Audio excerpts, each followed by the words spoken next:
श्रीपराशरभट्टार्याः श्रीरङ्गेशपुरोहिताः श्रीवत्साङ्गसुत श्रीमान् श्रेयते मेस्तु பூயசே. இன்னைக்கு ஸ்ரீ விஷ்ணு சஹஸ்ரநாமத்தில் 25வது திருநாமம் சர்வக.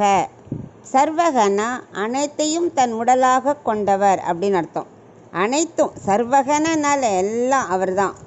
அதாவது உலகத்தையே தனக்கு சரீரமாக கொண்டவரான ஸ்ரீமன் நாராயணனை க்ஷீராப்தியில் சர்வ அலங்காரத்தோடு சேவை சாதிக்கிறார். அவரை நாம் வணங்குவோம் அப்படின்னு தியான ஸ்லோகத்தில் வருது. போன திருநாமம் என்ன பார்த்தோம்? புருஷோத்தமகன் பார்த்தோம். இன்றைக்கி சர்வக. இந்த சர்வகங்க திருநாமத்துக்கு அர்த்தத்தை நம்ம புருஷோத்தமலேருந்து தான் ஆரம்பிக்க முடியும். அங்கே அந்த அர்த்தத்துலேருந்து தான் பார்க்கணும். எப்படின்னா அதில் பார்த்தோம் இல்லையா, அச்சித்தை காட்டிலும் வேறுபட்டவர் பார்த்தோம், அவளுக்கு புருஷகன்னு பேர். பத்தர்களை காட்டிலும் வேறுபட்டவர் உட்புருஷன். முக்தர்களை காட்டிலும் வேறுபட்டவருக்கு உத்தர புருஷன்னு பேர். நித்தியர்களை காட்டிலும் வேறுபட்டவருக்கு உத்தம புருஷன்னு பேர். அவரே பரமாத்மா புருஷோத்தமக அப்படின்னு பார்த்தோம். அந்த 4 பேரை காட்டிலும் பகவான் தனித்து இருக்கார் இல்லையா, அதுக்கு ஒரு சின்ன உபமானம் சொல்கிறார். எப்படின்னா, பகவான் நமக்கு 5 விரல் கொடுத்துருக்கார். அதில் கட்ட விரல் தான் பகவான் ஸ்தானத்தில் வச்சுருக்கு. ஏன்னா அங்குஷ்ட மாத்திரக புருஷக. பரமாத்மா என்ற கட்ட விரல் தான் எல்லாரையும் நம்மளை சேர்க்கறது, எல்லா மற்ற 4 விரலையும் சேர்க்கறது. கட்ட விரல் இல்லைன்னா நம்மளால் 4 விரலை கொண்டு ஒன்றுமே பண்ண முடியாது. அந்த மாதிரி பரமாத்மாவும் முன்னாடி சொன்ன 4 பேர் இருக்கா இல்லையா, சித்து அச்சித்து முத்தர்கள் நித்தியர்கள்னு, அவள் 4 காட்டிலும் தனித்து இருக்கார். ஆனால் 4 பேரும் இவரால் தான் இயங்க முடியும் அப்படின்னு அர்த்தம். அவர் 4 பேரை காட்டிலும் தனித்து இருந்தாலும் தன்னால் நிர்வகிக்கப்படுகிற சேத்தனமான பிரபஞ்சம் இருக்கு இல்லையா, அனைத்தையும் அவர் தான் தனக்கு சரீரமாக வச்சுட்டுருக்கார். அதாவது சர்வஜானாதி, விட்டு பிரிக்கவே முடியாது, தனித்து இருப்பார். ஆனால் அவர் இல்லாமல் எதுவுமே இயங்காது. அதுதான் சர்வகங்கிறதுக்கு அர்த்தம். அர்ஜுனன் கூட கண்ணனை பார்த்து சொன்னார், சர்வம் சமாப்னோதி ஆதோதி ததாதி சர்வக அப்படிங்கிறான். கண்ணா, எல்லா இடமும் வியாபிச்சிருந்தாலும் உனக்கு சரீரங்கிறது நீ எல்லாரும் நாங்கள் அனைத்து பேரும் உனக்கு சரீரங்கள் நீ உணர்ந்திருக்க. அதனால தான் நீ சர்வக. சர்வகனா என்ன? நீ சர்வன்கிற பெயர் உனக்கு கிடைச்சது. அனைத்திலும் சரீரமாக கொண்டிருப்பவர் அப்படின்னு சொல்கிறான் அர்ஜுனனே. நம்மாழ்வார் சொன்னார் இல்லையா, கரந்த சீல் இடந்தொறும் இடம் திகழ் பொருள் தொறும் கரந்தெங்கும் பரந்துளன் அப்படின்னு சொன்னார் இல்லையா. இது நம்ம விஸ்வம் விஷ்ணு அப்படிங்கிற திருநாமத்திலே பார்த்தோம். பூர்ணத்துவம், வியாபகத்துவம், நியந்திரத்துவம், எங்கு கூடியிருக்கிறார் எல்லாம் அங்கே பொருள் பார்த்தோம். இங்கே கொஞ்சம் வித்தியாசம். எப்படின்னா, அதை தனக்கு சரீரமாகவும் கொண்டிருக்கார் இதில் பார்க்குறோம். அந்த ஞானம் அவருக்கு இருக்குது. நம்ம உலகம் முழுக்க தனக்கு சரீரம் அப்படிங்கிற நம்ம விட்டு பிரிய முடியாதுங்கிறது, அதை மாற்றவே முடியாதுன்னு அவரோட இந்த பாசுரத்துக்கு அர்த்தம். அதாவது அவற்றை அபரிமிதமான ஞானத்தால் நம்மளை யாரையும் விட்டு பிரியாமல் இருக்காராம். உலகமே தனக்கு சரீரங்கள் நல்லா புரிஞ்சு வச்சுருக்கார். அதான் இந்த ஆழ்வார் பாசுரத்தில் கரந்த சீல் இடந்தோறும் இருக்கா இல்லையா. அப்படின்னா என்ன அர்த்தம்னா, கண்கள் இமைக்கிற இடத்துக்குள்ளே எவ்வளவு கேப்பு, அதுக்குள்ளே எத்தனை கண்ணுக்கு தெரியாத சின்ன சின்ன பொருட்கள் இருந்தாலும் அதுக்குள்ளேயும் பகவான் இருக்கார். ஒன்றும் விடாமல் வியாபகத்துவம் அவருக்கு இருக்கிறனால தான் எல்லாத்தையும் தனக்கு சரீரமாக கொண்டிருக்கார். புருஷோத்தம அப்படின்னா நம்ம என்ன சொன்னோம், நமக்கு கொஞ்சம் தள்ளி இருக்கிற மாதிரி இருக்கு இல்லையா. புருஷோத்தமன் பெரியவர், கொஞ்சம் தள்ளி இருக்கார் அப்படி தோன்றது இல்லையா. அது உண்மைதான். ஆனால் அவர் நம்ம விட்டு பிரியாமல் இருக்கார். அதை நம்ம புரிஞ்சுக்கணும். அதுதான் புருஷோத்தமனா தள்ளி இருக்க மாதிரி இருக்குது, ஆனால் அவரே சர்வக.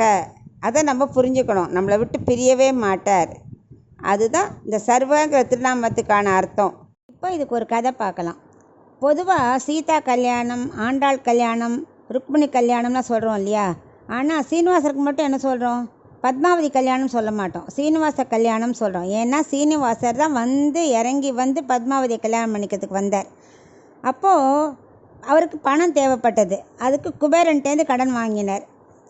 அப்புறம் ஏன்னா 33 கோடி தேவர்களும் கல்யாணத்தை பார்க்க வந்துட்டா. ஸோ எல்லோரும் வந்தவுடனே நிறையா வேணுமே, இடம் பெருசாக வேணுமே, நிறைய சமைக்கணுமே. உடனே என்ன பண்ணார் அக்னி பகவான்? அவரே நெருப்பாக இருந்து அங்கே ஒரு குளம் இருந்தது, அதுவே பாத்திரமாக, அங்கே வந்து ஸ்வேத புஷ்கரணி இருக்கு இல்லையா, அதுவே பெரிய பாத்திரமாக உபயோகித்து நல்லா சமைச்சு முடிச்சிட்டார். திருமலையிலேருந்து நாராயணபுரம் போகணும் கல்யாணத்துக்கு. அப்போ என்ன பண்ணார்? முதல்ல சீனிவாச பெருமாள் உட்காந்துன்னு சாப்பிட ஆரம்பிச்சுட்டார். மாப்பிள்ளை முதல்ல போய் சாப்பிட்டார். இப்படி சாப்பிட்ட உடனே பார்த்தா எல்லாரோட வயிறும் நொம்பிடுத்து. பிரம்மா கேட்டார், அது எப்படி நீங்கள் சாப்பிட்டா எங்கள் எல்லாருக்கும் வயிறு நொம்பிடுத்து அப்படிங்கிறார். அதுக்கு அவர் சொல்கிறார், சீனிவாசர், எப்படி வாயில் போட்ட உணவு எல்லா பாகங்களுக்கும் ஊட்டச்சத்து மாதிரி போகிறதோ, உலகம் அனைத்துக்கும் எனக்கு தானே உடல், ஸோ அனைத்துக்கும் நான் தானே உயிராக இருக்கேன். அதனால் நான் ஒருவன் சாப்பிட்டாலே அது எல்லாருக்கும் பகிர்ந்து போய் பசி தீத்துரும். சத்துணவு மாதிரி எல்லாருக்கும் போய் பசி போயிடும்.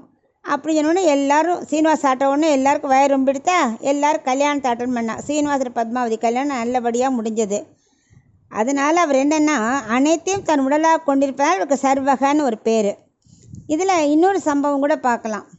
மகாபாரதத்தில் துரியோதனன் வந்து பாண்டவர்கள்லாம் காட்டுக்கு அனுப்பிச்சிட்டான் இல்லையா, வனவாசம் போன உடனே அங்கே என்ன பண்ணால் திரௌபதி சூரிய பகவானை ப்ரே பண்ணி ஒரு அக்ஷய பாத்திரம் கிடச்சிது அவளுக்கு. அப்போ சூரிய பகவான் அருள் பண்ணினார், ஒரு நாளைக்கு ஒரு தடவை நீ கேட்ட சமையல்லாம் அதில் வந்துடும், அதை அலம்பி வச்சாச்சுன்னா அப்புறம் அடுத்த நாள் தான் அப்படின்னு அவர் கொடுத்துட்டு போயிட்டார்.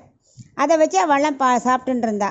ஒரு நாள் துரியோதனன் என்ன பண்ணா, இவளை மாட்டி விடணுங்கிறதுக்காக துர்வாசர் வரும்போது நீங்கள் எல்லாரும் அங்கே அது புத்திரர்கள் இருக்கா இல்லையா, தர்மபுத்திரன்லாம் விருந்தே சமைப்பா, நீங்கள் அங்கே போய் சாப்பிடுங்கோ அப்படின்னு அனுப்பிச்சி விட்றான். துர்வாசர் என்ன பண்ணுறாரு, எல்லா சிஷ்யையும் கூப்பிட்டு அங்கே வந்துடுறார். அப்போ பார்த்து உச்சி காலம் முடிஞ்சு எல்லோரும் சாப்பிட்டு முடிச்சாச்சு. திரௌபதி அலம்பி வச்சுட்டா. அப்போ இவள் வந்தோடனே துர்வாசர் சாப்பிட வர வேண்டாம் சொல்ல முடியுமா, முனிவர் ஆச்சே, கோவம் வந்துடுமே. சரி தர்மன் என்ன சொன்னால், நீங்கள் குளிச்சுட்டு வாங்கோ, சாப்பாடு ரெடியாடுன்னு சொல்லிட்டான். அவள் குளிக்க போயிட்டார் இவாள் சிஷ்யர்களோட. இவருக்கு திரௌபதிக்கு எதை பண்ணுறதே தெரியலன்னா, ரெண்டாம் தடவை அக்ஷய பாத்திரம் சமைக்க முடியாது, கொடுக்காது எதையுமே. கிருஷ்ணனை ஒரு செகண்ட் நினைக்கிறா, கிருஷ்ணர் வந்துட்டார். மனசார நினச்ச அடுத்த செகண்ட் கிருஷ்ணர் வந்து நிற்கிறார். திரௌபதி எனக்கு பசிக்கிறது, கொண்டா அந்த அக்ஷய பாத்திரத்தை அப்படிங்கிறா. அவள் அப்படியே தயங்கிட்டே கொண்டு போய், ஏன்னா அவள் தான் அலம்பி வச்சுட்டாளே. அப்போ அவர் சொல்கிற, தெரியும் நீலாம் ராணி எப்படி அலம்பியிருப்பேன்னு தெரியும், கொண்டா அப்படின்னு சொல்லி அதை வாங்குறார். வாங்கினால் ஒரே ஒரு கீரை பருக்க ஒட்டின்னு இருக்கு. அதை எடுத்து தன் வாயில் போட்டுட்டார். குளத்துல குளிச்சுட்டு இருந்த துர்வாசலேருந்து சிஷ்யர்கள் அத்தனை பேரும் ஏப்பம் வந்தாச்சு, வயிறு ரொம்பிடுத்து. உடனே அவளால் சொல்கிறா குருட்ட, அப்பாடியா எங்களால் வந்து தர்மபுத்திரன் இடத்துல போய் சாப்பிடவே முடியாது, வயிறு ரொம்ப ஃபுல்லு நம்ம அப்படிங்கிறார். துர்வாசர் சொல்கிற, ஆமாம் எனக்கும் தான் வயிறு ரொம்பிடுத்து, நம்மளும் இப்படியே போயிடலாம் அப்படின்னு சொல்லிட்டு அவள் எல்லாரும் அப்படியே கிளம்பி போயிட்டா. அதுதான் சர்வக, அவர் ஒருத்தர் சாப்பிட்டா நம்ம எல்லாருக்கும் வயிறு ரொம்பிடும். அது பகவானை நினச்சிண்டா போகிறோம். அதனால் நம்மளும் என்ன பண்ணணும், சர்வாய நமக அப்படி சொல்லிகிட்டே வந்தோம்னா நம்ம வாழ்க்கையில் எந்த சங்கடம் வந்தாலும் பகவான் நமக்கு நல்ல அனுகிரகம் பண்ணி நம்மளை காப்பாற்றுவார். அதான் இந்த திருநாமத்தோட அர்த்தம்.